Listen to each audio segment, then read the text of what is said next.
마지막 절 함께 읽겠습니다.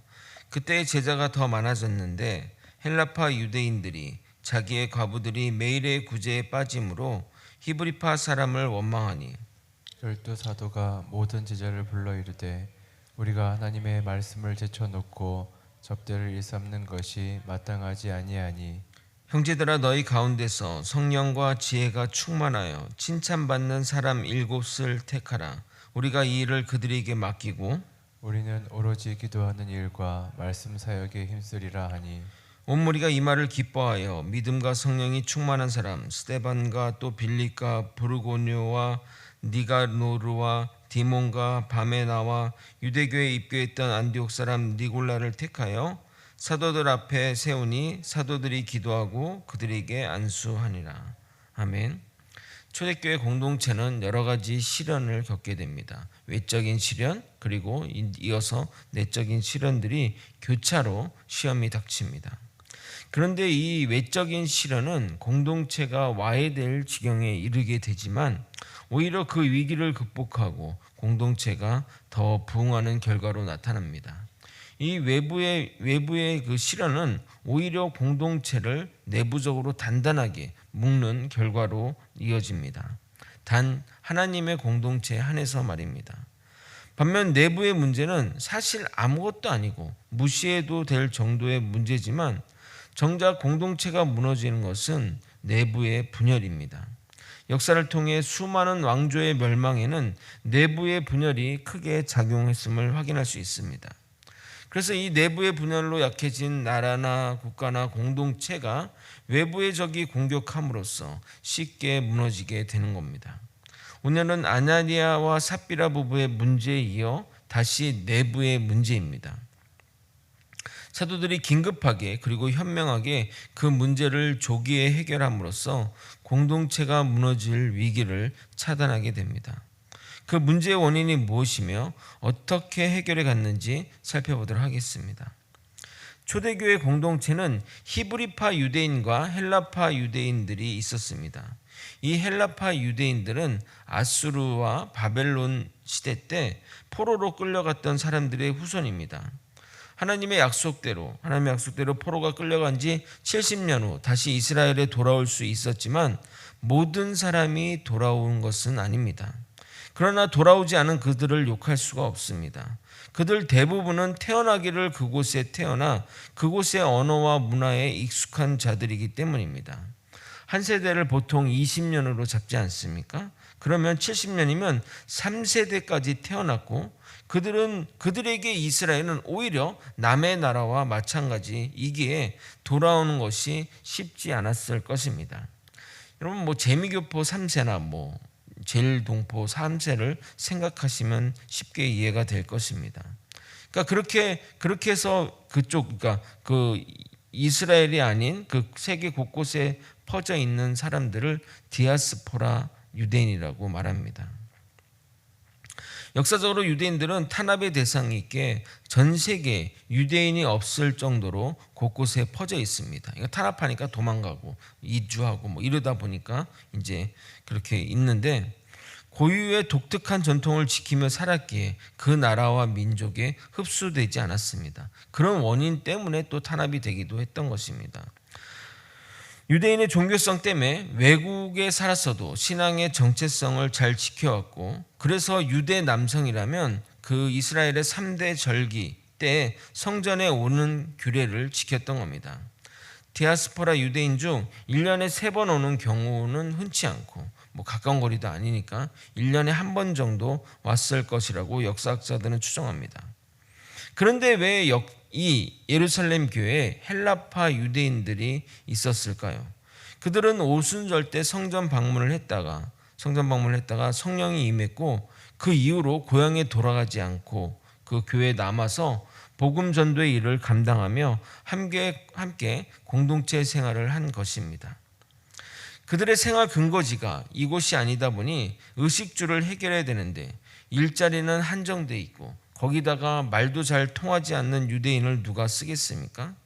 결국 한정된 재화 가운데 그들의 존재는 부담이 되었던 것입니다. 그래서 성도들이 그 재산을 갖다 바쳐서 그걸로 같이 했던 이유가 이러한 이유들 때문입니다. 모든 사람들이 자기 일자리가 있으면 굳이 그럴 필요가 있겠습니까? 그러니까 뭐 자발적인 뭐 노동자와 그러니까 자발적인 노동 그러니까 일하지 못했던 사람들이 있었기 때문에 그들의 필요를 채우기 위해서 여기 예루살렘에 사는 이 사람들이 자기 재산을 팔아서 그들의 일들을 감당했던 것입니다. 처음에는 서로 아껴주고 살펴주고 도와주었겠지만 사람 마음이 어찌 처음과 같겠습니까? 그래서 제가 지난 설교 때도 말씀드렸지만 초대교회 초기 모습을 교회의 표준으로 제시하기에는 무리가 따른다고 말한 이유가 이런 이유 때문입니다. 모든 공동체가 처음에는 모임의 의도대로 순수하게 나아가지만 시간이 지나면 변질되는 것이 일반적인 모습입니다. 그런 가운데 이러한 일이 벌어지게 된 겁니다. 1절을 읽어드리겠습니다. 그때 제자가 더 많아졌는데 헬라파 유대인들이 자기의 과부들이 매일 구제에 빠짐으로 히브리파 사람을 원망하니. 그러니까 뭐 젊은 사람들은 어떻게든 막노동을 해서라도 먹는데 이 과부들은 뭐 일자리도 없고 또 도와준 사람도 없으니 그냥 매일의 구제, 그러니까 뭐 밥을 나눠주거나 뭐 이런 것에서 뭐 빠지게 되었던 겁니다. 어떻게 헬라파 유대인들의 과부들이 구제에 빠졌는지는 모르지만 뭐 언어 소통의 문제 또는 여러 가지 복합적인 문제로 빠진 것으로 추정할 수 있습니다. 앞에서 말한 대로 한정된 재화로 배급하다 보니 배급 책임자가 이 그러니까 히브리 유대인들을 먼저 지급하다 보니 자연스럽게 그들을 차별하여 주지 않았을 수도 있습니다. 이 사실이 사도들에게 보고되자 회의를 소집하게 됩니다. 그리고 아래와 같이 결정하게 됩니다. 2절부터 4절입니다. 12사도가 모든 제자를 불러 이르되 우리가 하나님의 말씀을 제쳐놓고 접대를 일삼는 것이 마땅하지 아니하니 형제들아 너희 가운데서 성령과 지혜가 충만하여 칭찬받는 사람 7을 택하라. 우리가 이 일을 그들에게 맡기고 우리는 오로지 기도하는 일과 말씀 사역에 힘쓰리라 하니. 요 구절을 가지고 사역자가 말씀과 또 기도하는 일에 집중해야 된다고 적용하는데 사실 한국교회 특성상 무리가 따릅니다. 정말 그렇게 되면 좋겠지만 사실 이렇게 할 수 있는 한국교회는 대형교회 목사님이나 가능합니다. 저희 같은 교회는 목회자가 관리 집사 역할까지 해야 되는데 어떻게 기도와 말씀에 집중할 수 있겠습니까? 하지만 그렇다고 할지라도 교회가 일주일에 이틀 정도는 목회자가 설교에 집중할 수 있도록 배려해야 합니다. 저는 수요일과 토요일 또 토요일날 행사가 있으면 금요일에 주로 말씀을 준비합니다. 그래서 가능하면 그날에는 다른 스케줄을 잡지 않습니다. 교회는 사역자에게 그렇게 배려해 주시면 저는 제 생각에는 충분하다고 생각합니다. 그러므로 이 구절을 목회자가 다른 일을 제쳐두고 기도와 말씀 준비에 집중하라는 본문으로 적용해서는 안 됩니다. 물론 사도들이 헬라파 유대인들을 배제하라고 지시한 것은 아니지만 사도들 자신들의 관리를 잘 못했던 그 실패를 인정하고 자신들보다 이 일에 유능하고 또 은사에 맞는 사람을 배치하라는 의미로 해석해야 하는 겁니다. 하나님은 각자 부른 은사가 다 다릅니다. 목사님 한 분 한 분을 보게 되면 정말 이렇게 저희도 동기 목사님들 또 이렇게 여러 목사님들을 보게 되면 정말 다양한 은사를 가지고 있음을 보게 됩니다. 성도들도 마찬가지 아닙니까? 성도들 각자 다양한 은사와 능력으로 교회를 섬기고 있습니다. 그러니 아무리 은사가 출중하고 적합할지라도 교회는 그것만 가지고는 충분하지 않습니다. 은사가 아무리 충분할지라도 그것만으로는 안 된다는 겁니다. 제가 사역했던 교회에 능력이 뛰어난 찬양지휘자가 계셨습니다. 그분은 이 성가대에 딱 소리를 딱 들으면 이 사람이 저런 경우도 있거든요. 자기는 알토 목소리인데 뭐 소프라노에 가 있거나 또는 뭐 소프라노인데 뭐 다른 데 가 있거나 뭐 이런 경우들이 좀 있었기 때문에 그 사람의 목소리를 잘 파악해서 그 사람의 목소리를 제대로 뽑아내 찬양대 소리가 단기간에 정말 좋아진 적이 있었습니다. 그래서 막 성도들이 와 너무 좋아졌다, 찬양대가 정말 달라졌다라고 극찬했는데 시간이 지나자 자꾸 이상한 소리가 나오기 시작했습니다. 지휘자가 성가대원을 강하게 몰아붙이다 보니 상처받는 사람들이 나온다는 겁니다. 목소리가 이상하게 하거나 발음이 틀리면 망신을 주거나 비하하는 말을 하니, 물론 세상에서 그러지로 했겠죠. 세상에서는 그렇게 하더라도 그걸 뭐 존중하고 마에스트로 하면서 이렇게 인정했겠지만, 교회에서 그렇게 했다가는 문제가 당연히 나올 수밖에 없습니다. 누가 그 기쁜 마음으로 봉사하는데 그렇게 할 수 있겠냐 이 말입니다. 물론 그 지휘자는 사람을 자극해서 그 사람의 능력을 끌어내려고 하는 것은 알겠지만, 결국 한두 명씩 그만두겠다는 사람들이 나옴으로써 지휘자가 그 자리에서 내려오게 된 것입니다. 교회는 은사만 가지고는 안 됩니다. 그래서 사도들이 제시한 기준이 두 가지입니다. 3절을 같이 한번 읽어보도록 하겠습니다. 3절 함께 읽겠습니다. 시작. 칭찬받는 사람 7을 택하라. 우리가 이 일을 그들에게 맡기고. 네, 뭐라고 얘기를 했죠? 제시한 기준은 성령과 지혜가 충만하여 칭찬받는 사람이라는 겁니다. 성령이 충만하다는 것은 신앙심이 깊고 또 주님의 성품을 닮은 자를 말합니다. 지혜는 은사적인 측면을 말하는 겁니다. 골고루 빠짐없이 골고루 배분하기 위해서는 또한 지혜의 은사가 필요합니다.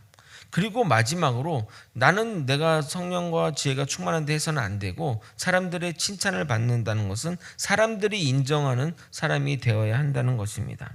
성령 충만한 자는 주님의 긍휼한 마음으로 성도들 한 명 한 명 살필 것이고 누구를 차별하거나 무시하지 않을 것입니다. 성령은 예수의 영이기 때문에 예수의 마음으로 그들을 돌볼 것입니다.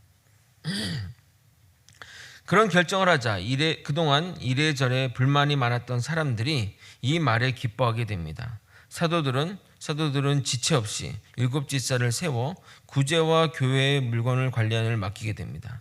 그런데 그 결정이 좀 충격적인 결정입니다. 5절을 여러분과 함께 읽도록 하겠습니다. 시작. 온 무리가 이 말을 기뻐하여 믿음과 성령이 충만한 사람 스데반과 또 빌립과 브로고로와 니가노로와 디몬과 바메나와 유대교에 입교했던 안디옥 사람 니골라를 택하여. 우리는 다 이 이름들이 이제 외래어를 해서 이게 어떤 이름인지 잘 모르시겠지만 다 헬라식 이름입니다.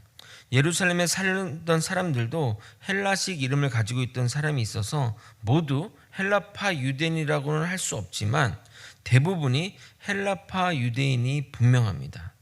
헬라파 유대인들의 과부들이 차별받는 문제이기에 헬라파 유대인을 세웠으니 당연한 그런 일들이 일어나지 않도록 잘 챙길 것이고, 믿음과 성령이 충만한 자들이 자신들에게만 유리하게 하지 않을 것입니다. 오히려 그런 시선 때문에 더욱더 공명정대하게 그 헬라파 유대인들이 이 구제를 나누는 일들에 공명정대하게 이를 처리했을 것입니다. 여러모로 사도들의 이 판단이 신의 한 수라 하겠습니다. 이 세워진 이들이 이후에 초대교회의 정말 중요한 역할들을 감당합니다. 예루살렘 교회의 최초의 순교자인 스데반과 사마리아 전도의 천병 역할을 한 빌립, 안디옥 교회의 일꾼 니골라 등등 기독교가 세계 복음화가 되는데 중추적인 역할을 이들이 감당하니 사도들의 결정이 정말 요 문제만을 위해서 결정한 것이겠지만 정말 향후를 생각하면 탁월한 결정이라 하겠습니다. 특히 이들은 이중 언어에 이중 문화를 잘 아는 이들에게 더욱 효과적으로 복음 전파에 쓰였을 것입니다. 그렇지 않겠습니까? 중국에 가서는 중국말을 할 줄 알아야 중국 복음 전도에 잘할 것이고, 또 그들 문화를 잘 아니까 이렇게 하면 안 됩니다. 이렇게 조언하면서 또는 자기가 직접 그런 것들을 잘 적용해서 복음 전파에 쓰임을 받았을 것이라는 겁니다. 알다시피 사도 바울도 헬라파 유대인입니다. 모든 것이 하나님의 계획대로 움직여 가는 것을 우리는 반드시 깨달아야 하는 것입니다. 말씀을 정리하겠습니다. 헬라파 유대인 가부가 매일 구제에서 제외되자 헬라파 유대인이 불만을 제기했습니다. 이에 자신들의 부족함을 깨달은 사도들은 자신들의 은사에 맞는 일에 집중하고 이 일에 적합한 7지사를 세웁니다. 세우는 집사들의 조건은 세 가지인데 성령과 지혜가 충만하고 사람들의 칭찬을 받는 자들이어야 한다는 것입니다. 그런데 사도들이 세운 사람들은 헬라파 유대인이 주를 이루었습니다. 그들이 그 일에 가장 적합하였기 때문에 그들을 세운 것입니다. 정말 그 이후로는 그런 문제가 발생하지 않았고 공명정대하게 일을 처리하게 됩니다. 그들은 이 일뿐만 아니라 이후 복음이 세계로 나아가는데 중추적인 역할을 감당합니다. 이처럼 하나님의 계획은 틀림이 없음을 우리는 깨달아야 합니다. 우리는 실패할지라도 주님은 결코 실패하지 않습니다. 우리는 하나님의 일을 그르칠 수 있어도 하나님의 일은 계속 나아갑니다. 변함없이 말입니다. 변함없는 주님을 의지하며 그분을 신뢰하며 따라가는 저와 여러분이 되시길 예수님의 이름으로 소망합니다. 기도하시겠습니다. 하나님 아버지, 하나님의 뜻 가운데 하나님의 그 계획을 잘 분별하며 잘 계획하며 생각하며 나아갈 수 있도록 이끌어 주시옵소서. 아버지, 우리에게는 성령과 지혜가 충만해야 될 줄 믿습니다. 우리에게 주어진 그 은사를 잘 활용하여 성령의 충만한 가운데 그 일들을 감당할 수 있도록 이끌어 주시옵소서. 아버지, 그런 일들을 하는 가운데 사람들의 칭찬도 받을 것이고 더욱더 하나님의 인정과 칭찬을 받을 것임을 믿습니다. 그 믿음의 길에 부응하도록 열심히 사역들을 감당할 수 있도록 주님 역사하여 주시옵소서. 사랑이 많으신 예수 그리스도 이름 받들어 기도드립나이다. 아멘. 주기도